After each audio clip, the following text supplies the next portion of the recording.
Hey guys, Morrow here, providing you with a little Rewind Theater trailer commentary for the new Captain America the First Avenger trailer. But I'm not alone. In this crowded recording studio, I've got with me the two screenwriters of the film. Guys, you want to introduce yourselves? This is Chris Marcus. And this is Steve McFeely. Hey, thanks for coming in, guys. Our It's a pleasure. So listen, before we go point by point in this, and there's a lot of points to talk about, I want to ask you just one quick question, and that's, writing Cap, setting it in World War II before all of the other movies, you're pretty much setting up the tone of the Marvel movie universe. Was there a lot of pressure there? Well, it's not exactly. I mean, it's other movies have come before just chronologically. Like we've all seen Iron Man and Iron Man 2. So in some ways, they've set the tone before we have. But further, we're chronologically first. We're in the 40s, so sometimes we'll pick up threads that other people have to continue. But it's I would say it's even harder if you were, say, Thor or the Avengers. Yeah. And in a way, Cap's always been the most noble, out-of-time guy in the Avengers, in the Marvel Universe, a guy who sort of represents what we used to be before we got all 1960s up and angsty. And Right. and so, we can make Cap a little more straightforward, a little more 40s, because he's going to then go on and contrast with everybody else. Okay. Well, why don't we scroll back to the first talking point here, and it's towards the beginning of the trailer, and it's basically our first look at Bucky Barnes, and this is Sebastian Stan who's playing him. But more importantly, it's Chris Evans as Steve Rogers pre-Super Soldier Serum. It's pretty impressive. And it never ceases to amaze me how scrawny and tiny they make him look. Well, what's amazing is how they did that was enlarge his head. Really? Just in real life. They just made his head bigger, and everything just falls into The place. rest of the body. Exactly. Proportionally looks scrawny. This is another cool scene here that we haven't seen in trailers past. And it's setting up kind of how heroic this scrawny Steve Rogers is. Tommy Lee Jones tosses this grenade down, and all the other soldiers who I'm guessing are probably in some sort of training for the program scatter. But Steve, the scrawny guy, jumps onto it. Right. We went through a lot of versions of how to get across Steve's nobility and heart, and in a quick amount of time, because you want to get to him turning into Captain America, but you don't want to skimp on this stuff. And so this became sort of the clearest, most evocative scene we can come up with. This is not the only part, only section, but this is sort of the money shot.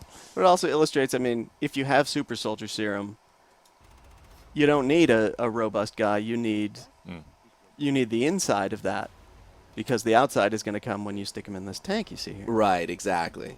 We all know that Captain America is heroic, but is the man behind Captain America heroic? You don't become noble the more weights you lift. Right.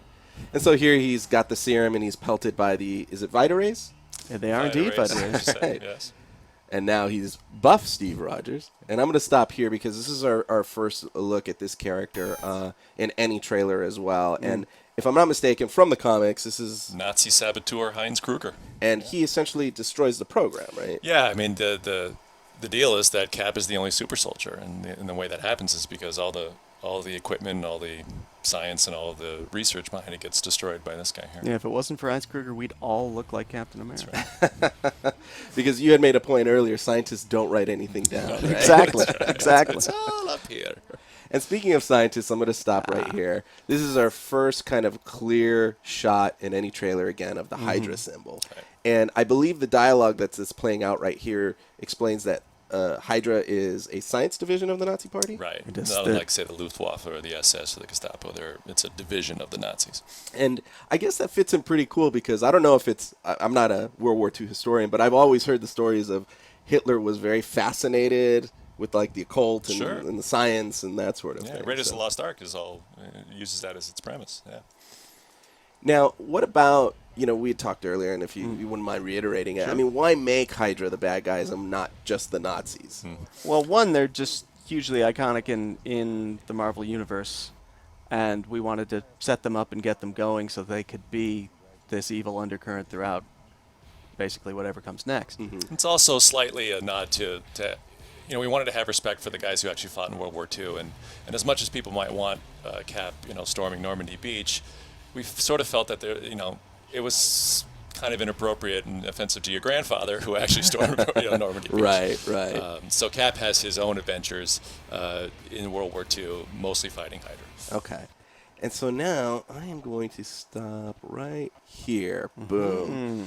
That's our first kind of money shot of the Cosmic Cube. And I believe that is the Red Skull that's holding. I believe that also is the Red Skull. Yes. And so we know that, the Cosmic Cube comes into play at some point because of the end of Thor and also from last summer's Comic-Con. They kind of toyed with it. But, I mean, the Red Skull, Captain America, and the Cosmic Cube kind of go hand in hand, right? Yeah, it's not a party without one of those.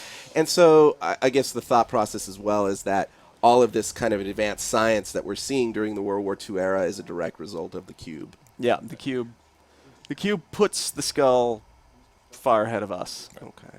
So now, we've seen this shot before, but I'm going to take advantage of the fact that I've got you guys here. If you wouldn't mind, can you name... These are the Howling Commandos. Can you name these guys off? Sure, that's... Left to right, you've got Dernier, you've got Dum Dum Dugan, you've got Merida, you got Fallsworth back there, you got Cap, you got Bucky, and just over Bucky's left shoulder there is Gabe Jones. And when you think about it, that's a whole lot of comic book mythology all jammed into one shot. When you consider who Fallsworth might become, who Gabe might date. And weren't you commenting that Gabe is holding... Gabe is holding what appears to be a confiscated Hydra rifle, as opposed to a trumpet. That's right. Now, what about... I mean, how important was it to include the Howling Commandos in a period Captain America film? Well, I guess it wasn't mandatory. I mean, they're mostly affiliated with Nick Fury, but we wanted Cap to lead men. I mean, it's one of his greatest strengths is sort of this tactician and this leader of men. And so, here are your men. And if we can pull them from the Marvel canon, so be it. Yeah. And then there's another shot that I'm going to stop on, right? That one right there. There's a handsome fella. That is Dominic Cooper, who is playing Howard Stark in the film. And if you don't know who Howard Stark is, of course, he's Tony Stark, Iron Man's dad. Yeah, so Dominic Cooper is Robert Downey Jr.'s father. Don't tell Robert Downey Sr.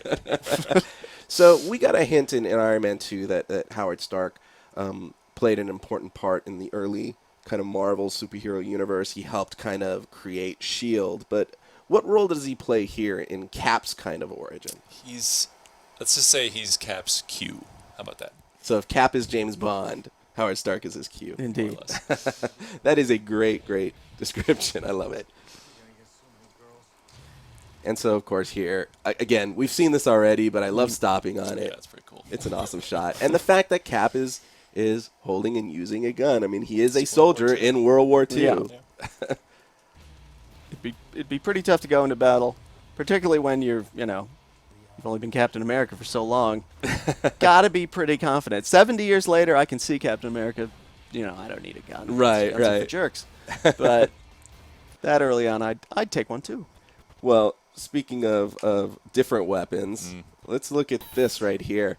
This is a shot, if I'm not mistaken, in the early Cap comics. I'm talking the 1940 Cap comics. 41 before Pearl Harbor. Yeah. I think literally maybe just the first issue. Wow. But now we're getting really geeky. He had this shield, and it was a shield that looked more like a kind of like a police badge, if you will, than the circular one that we all kind of know and love. How important was it to you guys to write in all the various different visual iterations of Cap? Oh, super important. I mean, sometimes they're just little Easter egg things like this, but even this isn't an Easter egg. This is, without giving too much away, it's part of his development, going from scrawny guy to super soldier, but a super soldier is not allowed to do anything, and put on the USO circuit, and to a guy who does what he thinks is right, and then becomes a full-fledged member of this secret team. We tried to use the sort of evolution of the comic book things that were just sort of evolved to make him look cooler to explain his character's development. So you could have both your fanboy stuff and then use it to build his character. Okay. And then this shot, no real reason other than it's just cool to see Captain America on a motorcycle with a huge ash explosion going on behind him. We agree. Now, do you ever see or were you familiar with it? I think it was like early 80s, I was right? not. I chose not to watch them, but I know they exist. I saw them when I was a kid. I actually, and his mask was a motorcycle helmet. Correct. It was like they took a trip down to the motorcycle store, wherever that is, and just painted some stuff and said, okay, we're ready to make Captain America. And his shield was like the windshield to a motorcycle Yes, he rode, right? transparent. So I like that little nod, that little homage, if you will. Whether it was intentional or not, I'm just going to pretend it was. And I'm going to stop here real quick because this is a total fanboy moment for me, and I'm going to put you on the spot. We all know that Cap eventually, the way he comes into modern day is he's trying to stop a missile or a bomb from detonating, and it's over the, I guess, the Antarctic or icy region, and he's on it. He diverts the missile, but then he falls into the ice, only to be found years later by Nick Fury. Is this that shot? I have no comment. I don't know. There were a lot of bombs in World War II. There was a lot going on that day on the set. I don't know what happened. Yeah, I mean, And I'm going to also stop here real quick just because I want to see if our video producer can pull up the kind of comic book image of Cap throwing his shield just like this. I'm sure you'll find it. I mean, the shield is so important, and it's so weirdly, you sit down, if say you were not a comic book guy, you never did Captain America before, and you sat down and you're like, well, the shield is, it's this little thing, he carries it around. It totally makes the character. Yeah. For reasons I can't even explain. If he was just walking around in that outfit, had all his powers, but didn't have the shield, he wouldn't be around today as an icon. That thing just works perfectly. And was it difficult for you guys to kind of concept ways for him to use this shield, not only in a defensive way, but also as a weapon? You know, it's a bunch of people working together. So sometimes in the script we'll say he, takes this guy out using it in this way. But, there are also storyboard guys and stunt guys and Joe Johnson himself and who's, coming up with different ways to use it. I mean, more often than not, we just sort of go over the top, and then they would say, well, we actually now have to do that. So dial it So down. we're like, Expensive or could you give me something that would work in the physical world? Well, guys, this trailer looks awesome. Thank you so much for coming in. Thank you. I cannot wait to catch this in theaters in just a couple of weeks. Oh, it's coming. It's coming. July 22nd. Thanks. Woo.